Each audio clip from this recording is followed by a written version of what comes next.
The Biden administration is slapping new sanctions on a Cuban official and a government entity. It's all happening under the Global Magnitsky Act, which gives the president full authority to sanction human rights offenders.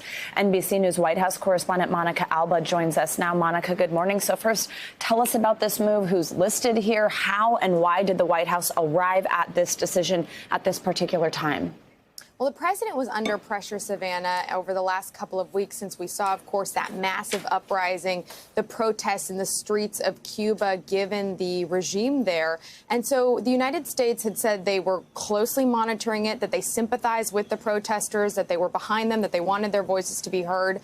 But yesterday was the first day we saw an actual action being taken place here, which are these sanctions against leaders within the own country of Cuba.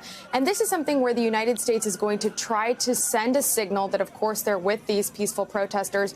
But then there are also very just logistical challenges on the ground, like a lack of internet access. So they're hoping that by taking these steps, they can broaden that and try to get people there to be able to really just express themselves more clearly. And I want to read you a part of the statement that the White House and the president issued, where he said, as we hold the Cuban regime accountable, our support for the Cuban people is unwavering, and we are making sure Cuban Americans are a vital partner in our efforts to provide relief to suffering people on the island. Now, this did come from calls of both parties, Democrats and Republicans, who were worried, who did want the United States to step up and do more. And the way that the White House framed it, they said this is sort of the beginning. There could be other things coming down the road, Savannah. And Monica, you just showed us that statement from the president, and actually yesterday at the White House press briefing, Jen Psaki was pushed on this a little bit more. And I know she expanded on that statement from the president. What did we learn from her?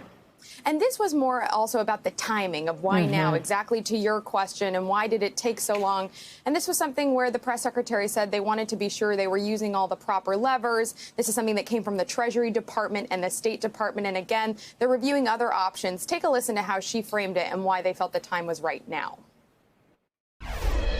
We've made clear over the last week that addressing this moment was a priority for the administration and for President Biden, and that he had asked his team to look into a range of options that would both help the Cuban people, help provide humanitarian assistance, help look into addressing issues like the lack of internet access, and that also sanctions authority was a part of those considerations.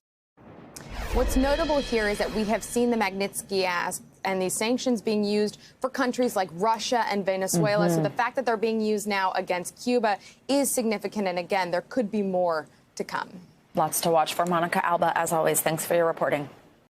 Hey, NBC News viewers, thanks for checking out our YouTube channel. Subscribe by clicking on that button down here, and click on any of the videos over here to watch the latest interviews, show highlights, and digital exclusives. Thanks for watching.